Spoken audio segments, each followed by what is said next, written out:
So, ayan, andito ako sa bahay nila Nanay Agrifina at sasama ko siya na magpa-check up para kung ano ang inumin niyang gamot. Ready ka na? Ha? Pa-check up? Pwede. Ali ka na para kung anong pwede mong inumin. Palakas ng katawan, ganun. Dito. Ha? Okay. Masakit yung likod mo? Halika na. Okay ka na? Ready ka na yan? Halika na. Kumuha ka ng kuha ka ng punas mo. Sino kasama mo dito? Ha? Ay nako. Andun sila sa kabuk-bukan na. Wala kang kasama dito ngayon? Ha? Hello. Anong kinain mo? Kumain ka na? Nagkilabad ako. Anong kinain mo? Kani. Kanin tsaka Ulam. ulam. Anong ulam mo? Matat. Asukal? Oh no. Ali ka na. Pagkatapos natin magpa-check up, kakainin kita. Ali ka na. Ngayon yung bahay niya. Mag-isa lang daw niya ngayon dito. Ikaw pala ang sinasabi mo. Bag mo hinahanap?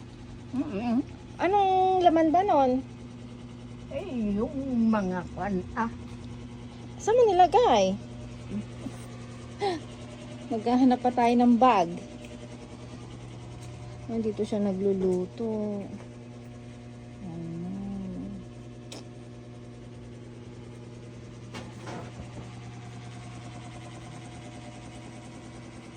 Oh, ikaw. Oh, ayun pala yung hinahanap mo.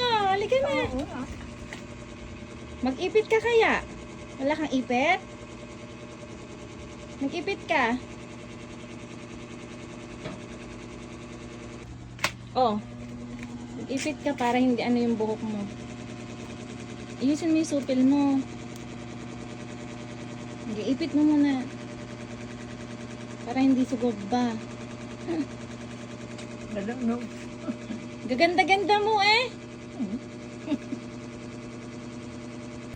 Halika na. Isara mo na yung mansion mo.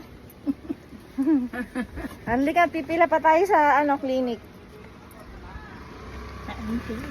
Malapit lang. So ayan, punta na kami sa clinic. Papa-check up natin si Nanay Agrifina. Let's go. Sakay ka na sa sa sports car, ha? Ikaw. Ako na, sige.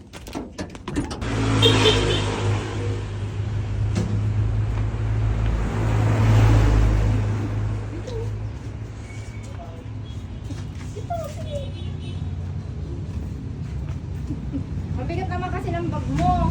Oo, ma. Ay. Oh.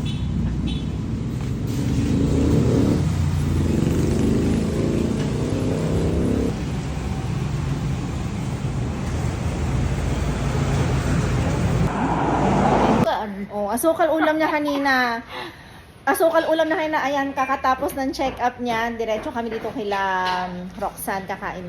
Pakakainin ko siya para makainin na siya ng Ano gusto mo pa ulam? Halika, pili ka. Pili ka doon. Diyos ko, ayaw mamili. Mahal daw. Diyos ko, miyo ka. Sige na, pili ka na. Anong gusto mo? Munggo? Oh.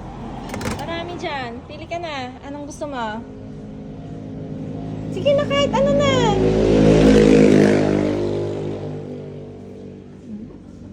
Ayaw niya mamili kasi mahal daw. Kain ka na. Tanggalin mo muna yung bag mo nga. Okay, kain na. Oh. Kahit hindi, ikaw to. Nakain na rin ako. Sige, nasabay na kayo.